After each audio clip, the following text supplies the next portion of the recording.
The bite came without warning. Sergeant Cale Marin didn't even see the thing move. 1 second he was crouched behind the overturned transport pod, rifle up, scanning the fog that rolled through the lower districts of Metren Colony like something alive. The kind of fog that felt engineered, felt deliberate, like a curtain drawn across a stage before the next act begins. The next second something fast, impossibly fast, something that clung to the ceiling of the tunnel and dropped straight down, was on him. He felt the pressure at his neck before he felt the pain. A cold, precise sting, like a needle placed by someone who had done it 10,000 times and would do it 10,000 more. Then the creature was gone, back into the dark above, and the only evidence it had ever been there was the warmth spreading down his shoulder like spilled coffee, and the way his vision was already starting to fracture at the edges. His squad lead, Tors, was at his side in 4 seconds. He knew because he counted them, the way his training instructor back on Earth had told him to count anything he could when the panic tried to take over.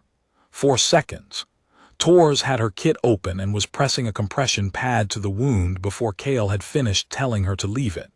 She had the look she got in the field, which was the same look she had at a card table, completely, deliberately unreadable. "We need to move," he said. "You're not moving anywhere." She didn't look up from what she was doing. "How bad?" She finally looked up. Define bad. He would have laughed, but his tongue had already gone numb. They carried him out of the tunnel on a stretcher improvised from 2 rifle stocks and a section of blast tarp, Tors at one end and Specialist Rays at the other, neither of them talking, which was how he knew they were scared. Tors talked when she was confident and went quiet when she wasn't. Rays was the opposite, silence was his baseline, but when he was scared, he became very focused on the specific task in front of him, which right now was keeping Cale's head from bumping against the tunnel wall, and he was doing it with the intense concentration of a man who has decided that if he handles this one thing perfectly, everything else will be fine. Cale found this unexpectedly comforting. By the time they reached the surface, he had stopped being able to feel his legs. The sky over Metren Colony was its usual bruised purple, the twin moons of the Vrethi system hanging low and pale on the horizon like lights someone had left on in an empty room. The city below the ridge was dark. It had been dark for 6 days. That was how long it had been since the Keth arrived. The Keth. Even sedated in the colony's medical station, Cale knew the word the way you know the sound of a predator in the dark, not from experience but from something older and deeper, something that lives in the brainstem and has been running the same program since before the species had words for it. The Keth were not invaders in any way that the old colonial war manuals had prepared anyone for. They did not come with fleets or ultimatums or the recognizable grammar of conquest that human history had taught humanity to expect. They did not bomb from orbit or make speeches. They arrived the way a disease arrives, quietly and everywhere at once, slipping through the gaps in things, colonizing the darkness between settlements, nesting in maintenance tunnels and infrastructure cavities, and the dead spaces between floors that every built environment accumulates but no one thinks about. And then, when enough of them had gathered, when the moment was precisely right, when the calculation came up favorable in whatever passed for cognition in a distributed network organism, they moved. Nobody who had faced the Keth in the outer territories had managed to send back a complete report. The fragments that reached Earth Command described creatures that seemed to be part biology and part engineered machine, with a biochemistry so alien that human weapons disrupted them but rarely stopped them permanently. They clung to surfaces. They moved faster than a human eye could track in low light. They operated in complete coordination without apparent communication, which the analyst's best current theory attributed to a network signal transmitted through physical contact with shared infrastructure. A biological version of a hardwired network, using the bones of whatever building or tunnel or settlement they occupied as their communication medium. Their primary attack was a paralytic venom delivered through a hollow fang structure that could, under certain conditions, cause full cardiac arrest in a human target within 12 hours. Under certain conditions.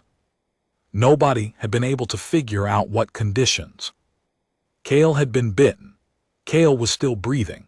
That was already unusual enough that the colony's chief medical officer, Dr. Voss, spent 6 hours at his bedside, running every scan she had available, cross-referencing against the 6 other bite victims they had lost, building the comparison matrix that she hoped would tell her something she could use. She found it on the 7th scan. "Your blood," she said, sitting down heavily in the chair beside his cot. She had the look of someone who has been awake for 30 hours and has just been handed a problem that is going to keep her awake for 30 more. There's something in it. That's the general idea with blood, Doc. Something that wasn't there before, the venom. She pulled up both scan sets on her tablet, holding it out so he could see the comparison. He didn't have the background to read the cellular architecture data, but he could read her face, and her face was doing something he couldn't quite categorize. In every prior victim, the venom starts at the bite site and moves inward through the nervous system, systematically. It doesn't attack randomly, it knows what it's looking for and it finds it, and it shuts it down, cell by cell, until the system stops. She lowered the tablet. In you, it reaches the first major nerve cluster and it changes. It doesn't stop, it doesn't destroy, it incorporates. It's treating your cellular structure like a substrate, like it found something there that it was looking for, but was looking to use rather than eliminate. Kale stared at the ceiling. The medical station was a converted storage facility, with the exposed infrastructure of a building that had been designed for crates and not people.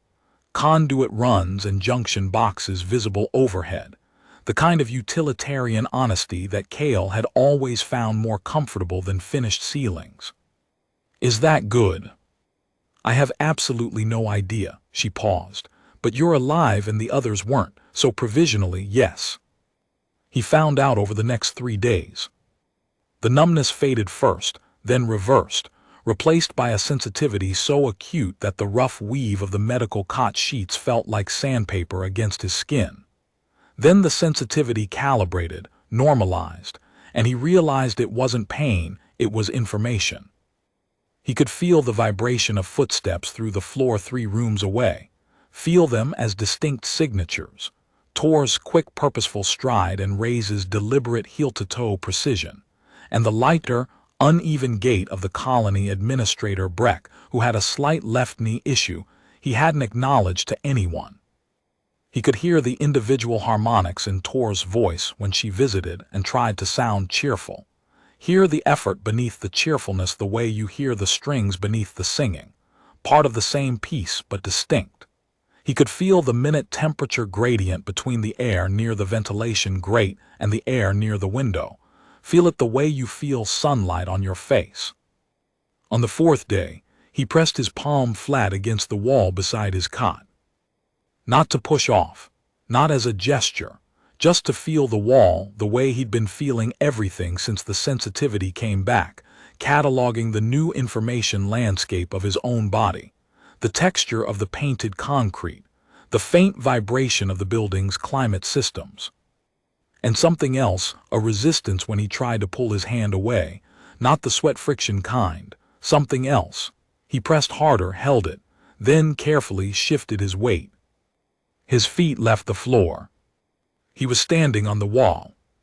He stayed there for a long moment, looking at the room sideways, at the floor hanging beneath him and the ceiling a short climb above his head, and thought through everything that had changed in the last 4 days. And then he thought about the Keth dropping from the ceiling in that tunnel, and he thought about what Voss had said about substrates, and the thought that formed in his chest was less a thought than a feeling. The specific feeling of understanding something that you don't want to say out loud yet, because saying it out loud makes it a different thing, a committed thing, a thing with consequences. "Whatever you intended to do to me," he thought at the Keth in the tunnel that he could no longer see and might never see again, "you made a mistake." He didn't tell Tors right away. He needed a few more days first to understand what he had. The wall adhesion was the most visible change, the one that would matter most to anyone else, but it was far from the only one. His reaction time had roughly tripled. He tested this by asking Tors to drop a stylus without warning, and caught it 4 times in a row before she made him stop because the look on her face was edging toward something he recognized as the precursor to a very difficult conversation. His wound had healed to a faint silver scar in 72 hours. He didn't sleep in the way he'd previously understood sleeping. Instead, he entered a light, alert resting state for approximately 2 hours at a time, coming fully awake with none of the transition time that sleep normally requires, as if the off switch had been replaced with a dimmer. And fully awake meant something new now. A clarity that he didn't have a word for, a sensory precision that felt like the world had been turned from standard definition into something much, much sharper. The hardest part was the hunger. He didn't examine the specifics of the craving too closely, but the protein deficit was real and persistent, and Dr. Voss, when he finally confessed it, simply made a note in her chart and added a new supplement to his meals without any expression on her face at all. He appreciated that about her. Some things you process better without commentary. She cleared him for limited duty on the 7th day. Before he left, she sat across from him and looked at him for a while in the way scientists look at things that have exceeded the current model. "You understand what this means," she said. "It means I can get back into the fight." That's one way to look at it. She folded her hands on the desk. The other way is that the Keth have been deploying this venom for generations across a dozen colonized systems, and in every single prior case it was fatal. Fatal with a consistency that the analysts treat as absolute. 0 survivors. Until you, she paused. I've been looking at the genetic sequencing. The incorporation the venom is attempting, it's not random mutation. It's targeted engineering. It's as if the venom is designed to interact with a very specific type of cellular architecture, and in every prior case it found architecture that wasn't compatible, so it defaulted to destroy. But you. Compatible. More than compatible. Your cellular receptor profiles, your fast-twitch architecture, something in your specific biochemistry, it mapped to whatever this venom is designed to build. Perfectly. As if it had always been designed to find someone exactly like you. He held that idea at arm's length and looked at it. How many people have my biochemistry? Based on what I'm seeing, maybe 1 in 100,000. He looked at his hands. The faint adhesive quality was still visible to him in the way his fingers rested against each other, the minute resistance of skin that had been rewritten. That's a small number, he said. Yes, Voss said, it is. He found Tors in the operations center, which occupied what had been the colony's main trading hall, and was now covered in tactical overlays and smelled of cold coffee and 5 days of sleep deprivation. She was bent over a table with 3 other sergeants and the colony administrator Breck, who had taken command of the civilian defense forces when the garrison commander was killed on day 2. Breck was a logistics man, not a soldier, and he had the perpetually slightly overwhelmed expression of someone doing a job they weren't trained for, and doing it better than they'd expected, which Cale had found was often the case with logistics people in a crisis. Tors looked up when Cale came in.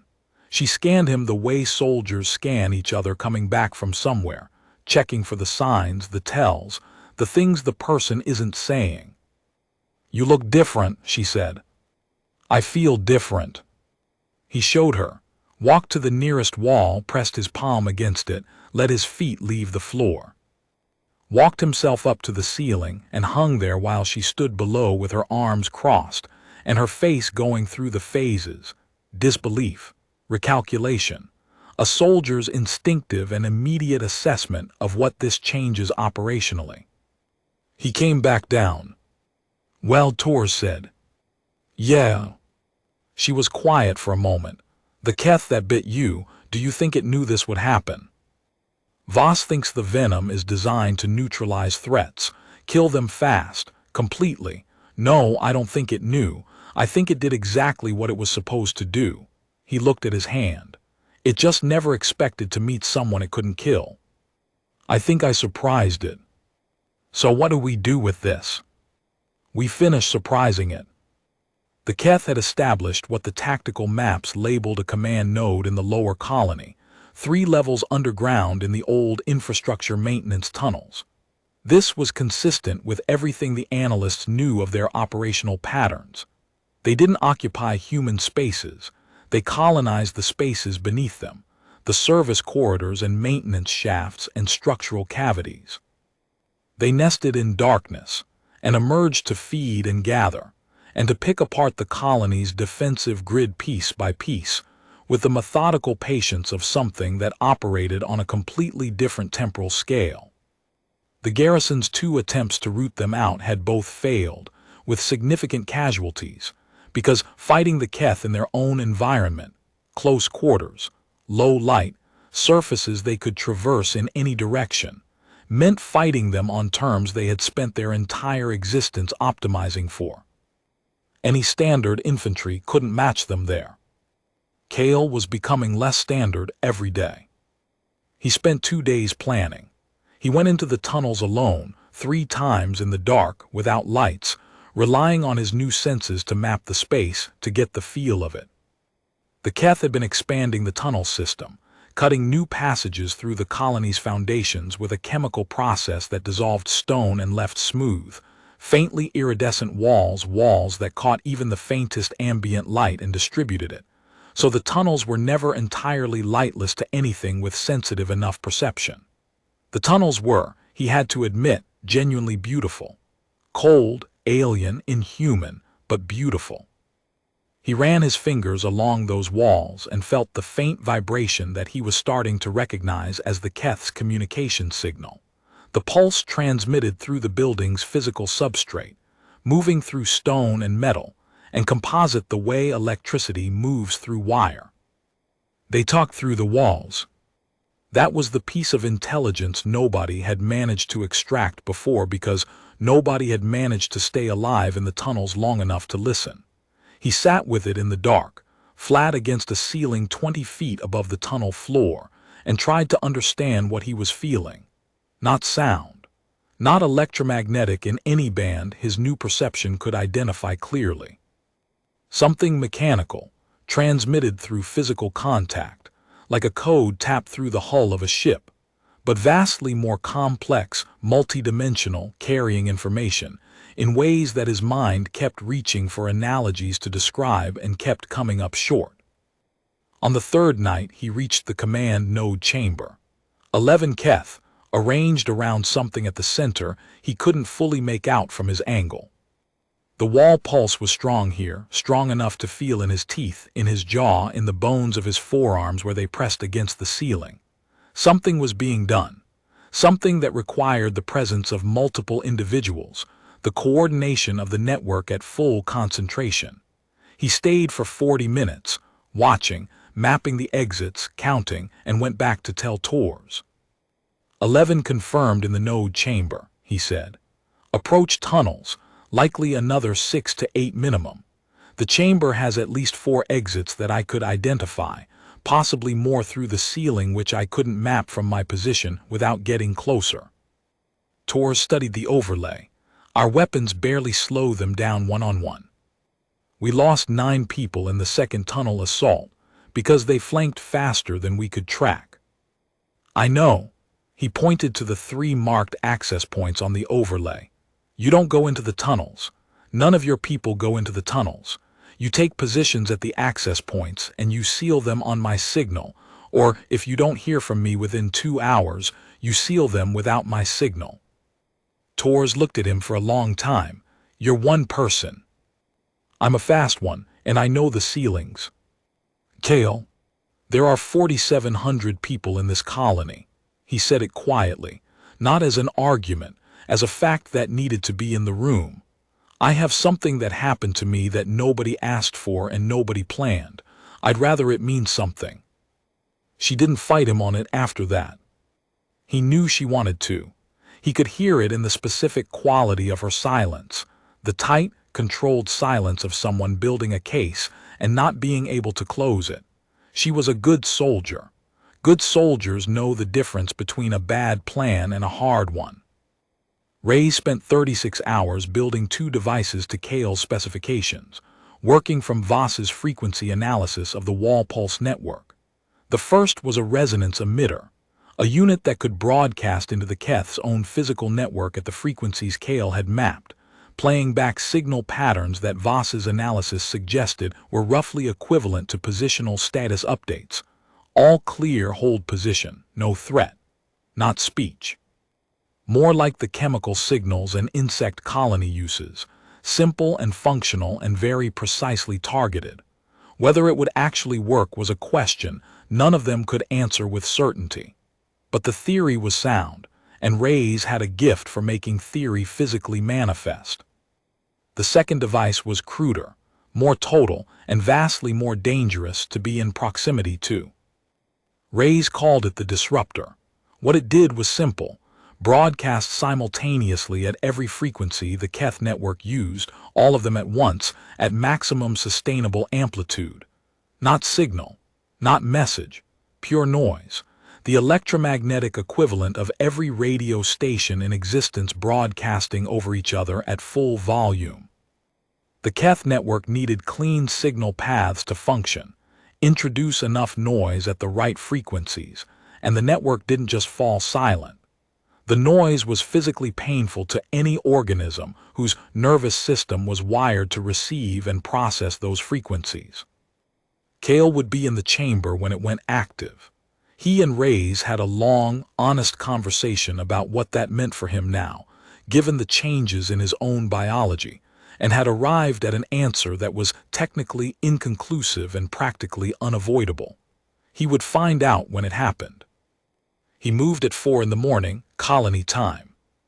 Tors had her 8 people positioned at the 3 main tunnel access points with heavy suppression weapons, and the demolition charges they'd been preparing for 3 days. The orders were simple: hold everything that came out. If Kale called in within 2 hours, wait for his all clear before collapsing the access points. If 2 hours came and went without contact, collapse them anyway and take his absence as the answer. He went in alone. No lights, no squad, just his kit, the emitter, the disruptor, and the new senses that had become his entire operative world in the dark. He moved differently in the tunnels now. That was the only word for it. Moving. Not tactical advance, not room clearing. Moving the way the Keth moved, every surface a possibility, gravity a suggestion rather than a rule. He was aware of things he hadn't been before the change. The temperature differential that marked a junction before he reached it, a few degrees of warmth from the intersecting airflow. The minute increase in wall vibration that indicated proximity to larger gatherings of Keth, the signal traffic growing denser as the network load increased. The particular quality of stillness that meant a Keth was nearby and waiting. Not the absence of noise, but a very specific, very deliberate kind of presence that had learned to look like absence. He found the first sentry 8 minutes in. It was clinging to the junction of ceiling and wall, completely motionless, oriented to watch the approach corridor below. From below it would have been invisible in the dark. From Kale's position on the ceiling above and to its left, it was a clear silhouette. He studied it for a moment, the way you study something you are about to have a close relationship with, whether you want one or not. The Keth were extraordinary. Whatever engineering had gone into them, biological or otherwise, the result was a predator optimized entirely for exactly this environment. Long-limbed and flexible, with flat adhesive pads on each extremity, a sensory cluster at the anterior end that seemed to operate in bands well below visible light. They thought in 3 dimensions in a way that nothing bipedal and evolved at 1G ever quite managed. They had no concept of attack from above, because in their entire history nothing had ever been above them. The ceiling was theirs. It had always been theirs. Kale pressed the emitter against the tunnel ceiling and broadcast the status signal. The sentry's posture changed, the held breath tension in its limbs releasing, the quality of its stillness shifting from alert to passive. He moved past it in 3 seconds. He found and passed 3 more sentries the same way. The emitter worked, not perfectly, not with the confidence of a method that had been proven in practice, but well enough, buying him the seconds he needed each time. He was aware, moving through the tunnels, of something like gratitude for Ray's precision, the way you're grateful for a good weapon in someone else's hands. The 5th sentry he missed. He never understood exactly how. He was in a section of tunnel he'd mapped twice that he trusted. And then weight on his back and the cold, precise sting at the base of his skull, and the thought that arrived in the flat calm of someone whose hypothesis has just been confirmed. Second bite. He hit the wall shoulder first, felt the grip break, spun in the dark. The new bite site was already telling him something different from the first, not the spreading numbness of before, not a system shutting down piece by piece. Something that moved fast and deliberate through his nervous system, like a key finding a lock it had been cut for, like something that recognized the architecture of what the first bite had built and was now completing the structure. His vision shifted. The darkness that had been workable before became something else entirely, textured and layered and specific, lit in frequencies he didn't have names for, heat and vibration and chemical gradient rendered as light. The tunnel suddenly as clear and detailed as a noonday on any Earth analog world. He saw the Keth that had bitten him. It was 3 meters away, not moving, not attacking, just watching. He had seen the Keth dozens of times now from a distance, in brief encounters in the dark, in the quick, violent close quarters of the tunnel assaults. He had never seen one like this, the way he was seeing this one now. The individual. Not a node in a network, not a unit in a formation, but a specific creature with specific characteristics that distinguished it from every other member of its kind, visible in the frequencies he was now reading, the particular ratio of its limb proportions, the way it held the front pair at a slightly different angle from the others he'd seen, the signal pattern it was transmitting into the substrate, and he could read some of that now. With the second bite's amplification of his perception, could feel the shape of it.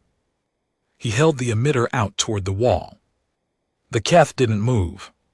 He pressed the emitter against the tunnel surface and broadcast something longer than the positional signal, something that Voss's analysis suggested was closer to interrogative, a frequency pattern with an open quality to it, shaped like a question. Imprecise. Built on 60 hours of analysis and a great deal of honest guesswork. But the thing about language, even alien language, even language transmitted through stone and bone, is that intent carries beyond the words. He'd believed that since he was young, and he believed it now. The response came through the wall immediately. He felt it in his hands before he processed it. Felt it in the pads of his fingers the way you feel a voice in your chest when someone is speaking close. The translation was approximate at best, the interpretation built entirely on pattern matching and inference, but what it felt like, the shape of it, the emotional charge of it, was something he didn't expect. "We know what you are." He stared at the Keth in the tunnels for 3 full seconds. Then he turned and moved toward the command node. The chamber was exactly as he remembered from his reconnaissance, now lit in complete detail by his new perception. Domed, roughly 15 meters across, the walls smooth and iridescent, 11 Keth arranged around the object at the center. He could see clearly now what he'd only glimpsed before, a colony interface module, removed from the infrastructure junction in sublevel 4, the node that regulated the colony's entire environmental system. They hadn't destroyed it. They had it wired into their own network, connected to the wall substrate at multiple points, the physical pulse traffic running through it as dense and steady as blood through a major vessel. The colony's air, heat, water regulation, and power distribution, all of it ultimately routed through that interface. When the incorporation was complete, those systems would respond to the Keth network's commands. They weren't there to fight. They were there to absorb. Kale hung on the chamber ceiling and looked at the device, and looked at 11 Keth who had no idea he was above them, and thought about 4,700 people who were asleep in buildings whose life support systems were in the process of being quietly and completely taken over by something that thought in frequencies they couldn't hear. He thought about Voss, who would spend the rest of her career studying what had happened in his blood. He thought about Tors waiting at the tunnel access point with cold coffee and 8 people, and the demolition charges, counting minutes. He thought about Rays, who had built 2 impossible devices in 36 hours and hadn't complained once. He reached into his kit and took out the disruptor. He pressed it against the ceiling. 3 seconds. Tors had always said 3 seconds was the right amount of time for the last honest look at a situation before you committed. He gave himself exactly 3. He activated it. What happened next was not a battle in any traditional sense. There was no tactical exchange, no maneuver and countermaneuver. The 11 Keth in the chamber reacted to the disruptor's signal the way a nervous system reacts to a massive sudden input, instantly, completely, without plan. They came off every surface simultaneously, which would have been overwhelming to any standard formation, but Kale was not a formation. He was one person on a ceiling in a sensory landscape that showed him every movement with perfect clarity, with reflexes that the Keth themselves had given him, and that he had been running and testing and refining for 8 days. He moved through the chamber the way a river moves through a canyon, not fighting the current, using it. The disruptor stayed active. As long as it stayed active, the Keth were disoriented, their coordination dissolved, operating on sensory inputs that were scrambled and unreliable, each one isolated from the network they depended on for coherent action. Individually, without coordination, they were fast and dangerous, but not invincible. He used the adhesion to stay off every surface they expected a threat to occupy, attacking from angles they had no reference for, no history of anything approaching from above, because nothing ever had. Each encounter lasted between 2 and 4 seconds. He kept count the way his instructor had always told him to count things when the panic tried to take over. When the last one in the chamber was down, Kale was breathing hard. His hands were shaking. Not from exhaustion, his body felt like it could sustain another hour at this intensity. The shaking was the other thing, the older thing, what the human nervous system does after a certain duration of sustained high-stakes intensity. A voltage release. He'd felt it before. He let it run. The Keth at the chamber entrance, the one from the tunnel, the one that had given him the second bite, had arrived while the fight was ending. It stood at the threshold and watched him, and he could feel its signal in the wall, clear and distinct even through the disruptor's noise, which was fading now as he reduced the amplitude. He walked toward it. It held its ground. He reached the threshold and stopped, close enough to reach each other. He pressed his palm against the wall and broadcast what he could into the substrate, not the positional signals, not the interrogative frequency. Something else. Something closer to what he thought of as presence, the basic fact of being here and aware and still alive and not attacking. He didn't know if it landed. He didn't know if it was even possible for these 2 organisms, built on such different substrates, to communicate anything more complex than threat and non-threat. The Keth lowered its anterior pair of limbs 1 degree. It was a small thing. It was the only thing. He stepped past it and moved toward the exit. The disruptor's effect lasted 4 hours after he shut it down at reduced amplitude, long enough. Tors sealed the access points with the demolition charges an hour after he surfaced, by which time the Keth remaining in the upper tunnels, disoriented and networkless, had scattered deep into the peripheral infrastructure and gone quiet. Rays had the technical documentation for the resonance disruption method ready to transmit to command within 6 hours. Voss was already planning the follow-up scan series. Tors was at the primary access point when Kale came up. She had her arms folded, and the expression she wore when she had been holding composure at load-bearing tension for an extended period. 2 hours 46 minutes, she said. I said within 2 hours. You said 2 hours. I said within. She looked him over.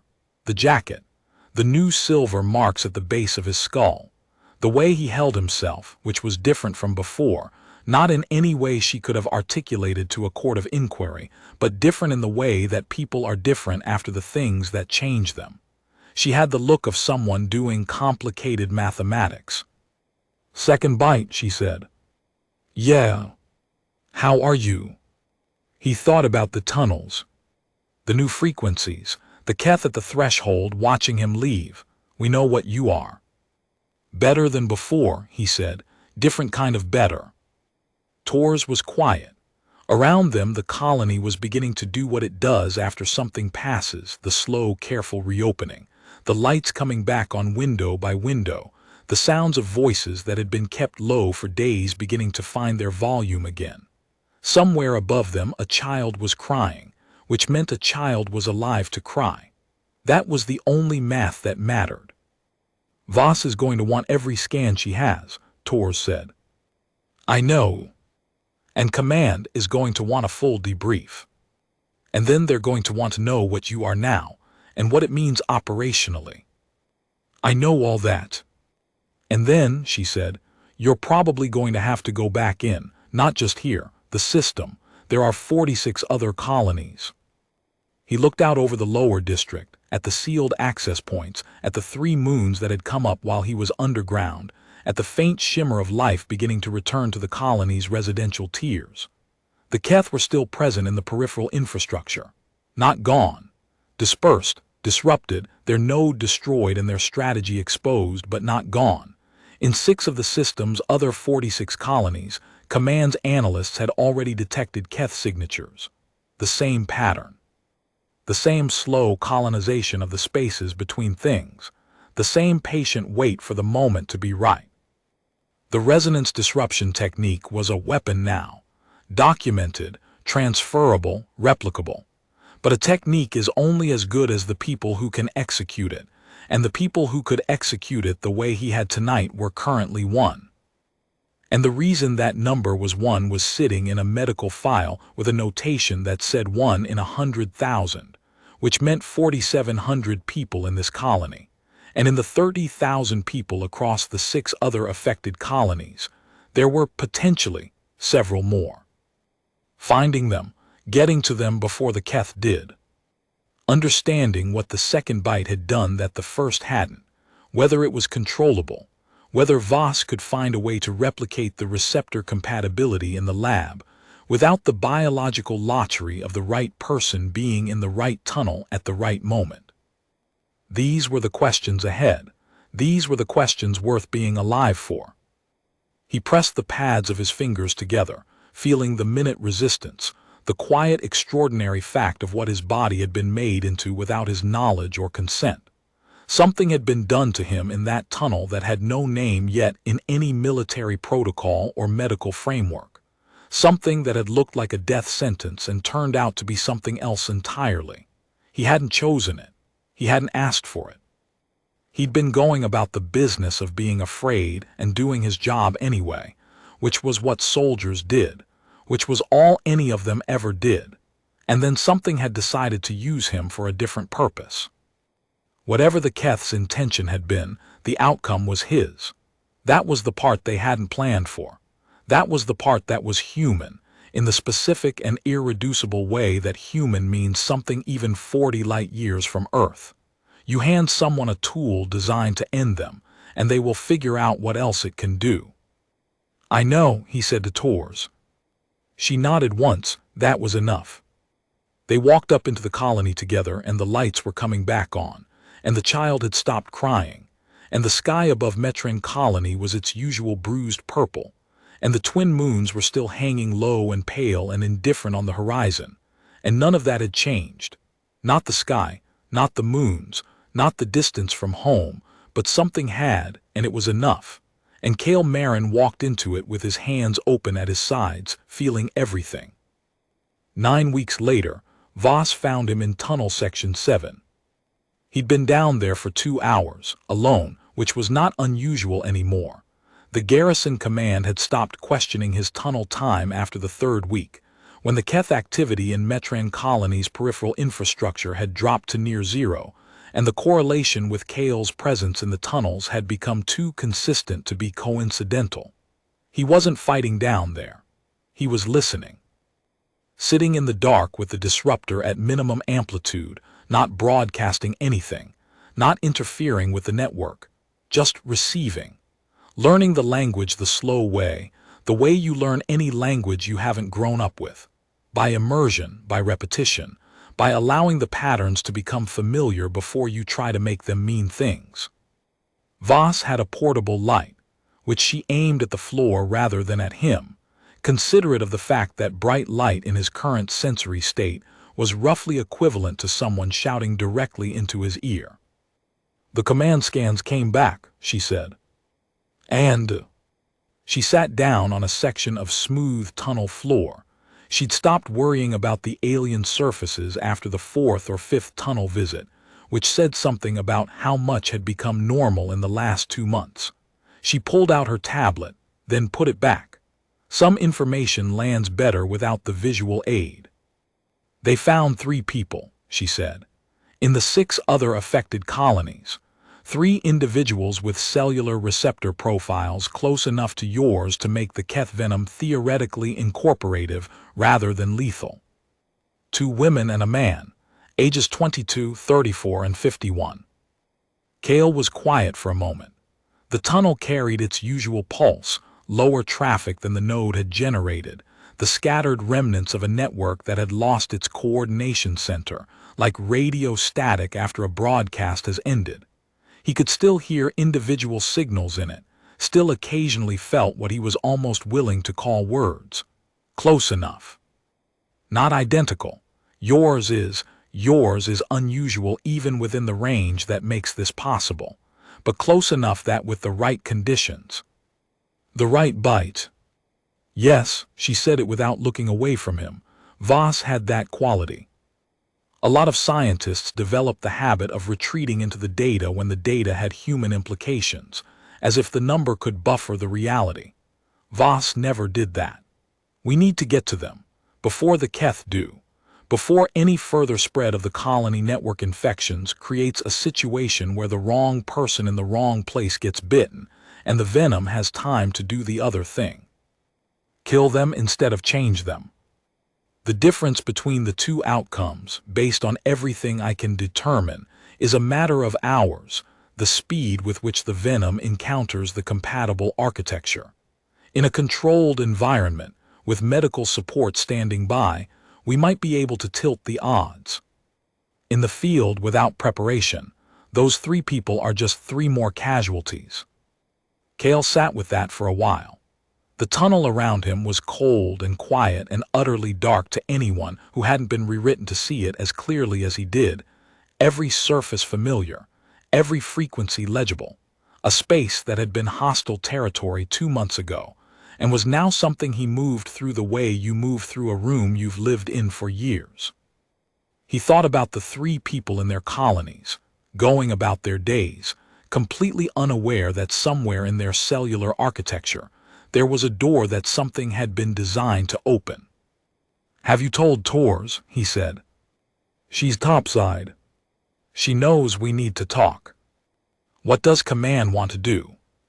"Command wants to send a retrieval team to each location, extract the individuals, bring them to a secure medical facility off-site, and determine under controlled conditions whether they can be biologically prepared for the kind of encounter you had." She paused. "Which I've told them is not how this works. The preparation, if that's even the right word, requires the venom to encounter the compatible architecture directly. It requires the actual bite. We can't replicate it in a lab because we don't fully understand the mechanism. We can prepare the environment. We can have medical support positioned. But the encounter itself has to happen. Which means we bring them to the Keth. Or we let the Keth find them first, and we're there when they do." He pressed his hand against the tunnel wall and felt the substrate pulse under his palm, slow and irregular and faint. The remnant of a network that had been larger and was now smaller. He thought about the creature in the tunnel that had given him the second bite, the one that had watched him leave the chamber afterward.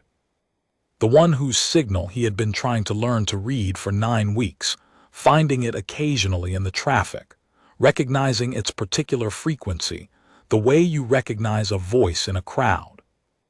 "There's one more thing," Voss said. He waited. "The second bite," she drew a breath. "I've been running the differential analysis on your pre- and post-second exposure data for the last 3 weeks. The changes from the first bite, the adhesion, the enhanced reaction time, the sensory amplification, those were architectural changes. The venom built new structures. The second bite didn't build new structures. It optimized what was already there, calibrated it, as if the first exposure was establishing the framework and the second was completing it. You're saying the venom is designed to work in 2 stages. I'm saying it behaves that way. Whether it's designed or whether it's an emergent property of how it interacts with your specific biology, I genuinely don't know. What I know is that the second bite changed the quality of what you can do, not just the magnitude. You could adhere to surfaces before. Now you move on them. There's a difference between having a capability and being integrated with it, and the second exposure pushed you from one to the other." He looked at his hand in the dark, at the flat surface of his palm resting against the cool iridescent stone. The adhesion was there, available, unremarkable, as natural as pressing his feet to the ground had once been. Voss was right. There was a before and after to it, and the after was a different kind of thing entirely.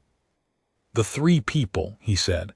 "If command gets them to a controlled environment, if they survive a first exposure, they'll need a second." "Yes. Which means they need to go back. Which means they need to be in a position where the network, where the Keth, can find them again." "Yes." He was quiet for a long time after that. The tunnel breathed around him in its alien way, the pulse in the walls steady and low. Somewhere deeper in the infrastructure, further than his range, he could feel the edge of a larger network presence, not Metran Colony's degraded remnant, something else, something approaching from one of the peripheral access points that the garrison hadn't been able to fully seal. He noted it, cataloged it, set it aside for the debrief. "Tell Tors I'm coming up," he said. Tors had set up a work table in the operations center with the 3 personnel files open, photos, basic biometrics, colony assignments, the kind of information that turns an abstract number into a face. Kale stood at the table and looked at them for a while. Specialist Pre-Nair, 22, Agricultural Systems Tech, posted to Colony Fenwick in the system's 4th orbit. She had the look of someone who was competent and knew it and kept it quiet. Sergeant First Class Adara Solis, 34, Combat Engineer, the same specialty as Ray's, currently assigned to the garrison at Colony Tarses, Kale's own prior posting, 2 years back. He'd probably walked past her in a corridor without knowing. Dr. Marcus Hahn, 51, atmospheric physicist, civilian contractor at the research station on Vrethai's orbital platform 3. He looked tired in his photograph in the way that certain very intelligent people looked perpetually tired, as if the effort of carrying what they knew was a continuous low-grade physical load. "We can't extract them without briefing them," Tors said, "and we can't brief them completely without telling them what we're asking them to walk into. I know. Which is, walk toward the things that kill everyone else. Walk toward them and hope you're one of the ones they don't kill, and then do it again. I know what it is, Tors. I know you know." She sat down across from him. The operations center was quieter than it had been at any point since day 1. The tactical overlay still up, but the activity reduced, the siege intensity atmosphere replaced by something that felt more like the loaded stillness before a new phase of something begins. "I just want to be clear that we're not going to walk in there and make it sound like anything other than what it is." No, we're going to tell them exactly what happened to me, what it felt like, what it cost and what it made. He paused. And they're going to decide. And if they say no, then they say no. He looked at the 3 photographs. We're not the Keth. We don't make people into substrates without asking. Tors looked at him for a long beat. Then she nodded slowly, with the quality of someone who has been waiting to hear something said out loud and needed it said exactly right. When do we leave? She said. Soon as Voss clears the medical prep protocols and Reyes builds 2 more emitters. He paused. And I want Reyes on the first team personally. He understands the device better than anyone, and the device is what keeps us alive long enough for any of this to matter. They left for Colony Fenwick 5 days later, the 4 of them, Kale, Tors, Voss, Reyes, on a fast transport that Colony Command had assigned without argument, which told Kale something about how the command analysis of the Metran colony report had landed. The resonance disruption data had apparently generated significant attention at levels above the garrison. There were people in the command structure who were now asking the same questions Voss had been asking, and some of them had the authority to direct resources toward the answers. The journey to Fenwick was 18 hours. Kale spent most of them in the transport's cargo bay rather than the crew quarters, which had the advantage of a lower deck with flat surfaces he could rest against in the low-G transit phase, and the other advantage of being quiet enough to think. He spent an hour running through every piece of the Metran colony tunnel campaign in his memory: the approach, the sentries, the command node chamber, the disruptor's effect, the encounter with the creature that had given him the second bite. He was looking for the things he'd missed, the mistakes, the places where he'd been lucky rather than effective, because luck was not a protocol you could hand to 3 other people. He had been lucky in a few places. The 5th sentry, his failure to detect it before it hit him, had been luck that broke his way, and it might not break the same way for Specialist Nair or Sergeant Solis or Dr. Hahn. He needed to be better at detecting approach from below than he had been, which meant he needed more tunnel time on the approach from below problem specifically. He needed a better protocol for the second bite window, the period immediately following the initial exposure when the system was in transition, and he had been briefly more vulnerable than either before or after. He needed Voss to develop a fast assessment tool that could tell a support team within minutes whether a given individual's first exposure had produced incorporation or destruction, because the support team needed to know whether to intervene medically or hold position. He was still working through the 3rd problem when Reyes came into the cargo bay, carrying 2 coffees and the careful expression of someone who has something to say and is deciding how to start it. Sit, Kale said. Reyes sat. He handed over one of the coffees. He was quiet for a moment in the way Reyes was quiet, not uncomfortable silence, but the productive kind, the kind where something was being organized before it was spoken. The emitters, Reyes said finally. The ones I built for the Metran operation. I've been thinking about the 2nd stage capability, the disruptor. It worked because you were able to sustain close proximity to it for the duration of the chamber encounter, because whatever the venom built in you can tolerate those frequencies. He wrapped both hands around his coffee. I've been wondering what would happen if we built a unit that was wearable rather than handheld. Something that broadcast continuously at low amplitude, not the disruptive level below that, just enough to give persistent interference with the Keth network coordination in a limited radius, like a passive countermeasure.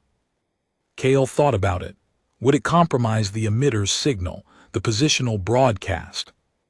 I'd need to use different frequency bands. Possible, it'd take some tuning. Reyes paused. It'd also mean anyone wearing it would be in continuous proximity to a low-level network disruption field, which, for a standard human, might cause issues. For you, he left the sentence open.